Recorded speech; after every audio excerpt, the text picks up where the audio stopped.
রূপ পরিবর্তন করা বংশীয় কাজ। হ্যালো গাইস, আসসালামু আলাইকুম। শিখে নিন এভরিটেক 2 চ্যানেলের পক্ষ থেকে আপনাদের জানাই অসংখ্য ধন্যবাদ এবং পুরো ভিডিও জুড়ে আমি আছি মোহাম্মদ বিপ্লব হোসাইন। থাম্বনেল এবং ভিডিও শুরুর কিছু অংশ থেকে আপনারা বুঝতে পারছেন যে আজকে আপনাদেরকে আমি কি ভিডিও সম্পর্কে জানাবো বা শেখাবো। মূলত আমরা হচ্ছে যারা লো কোয়ালিটির ক্যামেরা দ্বারা বা ছোট মোবাইল দ্বারা, কম দামি মোবাইল দ্বারা ভিডিও ধারণ করি, এই ভিডিও শুধু তাদের জন্য। যারা ভালো মোবাইল ইউজ করি, ভালো ক্যামেরা, তারা এই ভিডিও না দেখলেও সমস্যা নাই।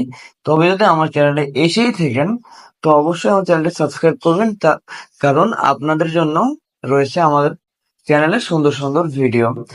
এবং যারা যারা অলরেডি সাবস্ক্রাইব করছেন তাদেরকে অনেক ধন্যবাদ। তো চলুন বন্ধুরা, মোবাইল স্ক্রিনে এবং দেখিয়ে দিই কিভাবে আপনারা নর্মাল ভিডিওকে কিভাবে 4K তে কনভার্ট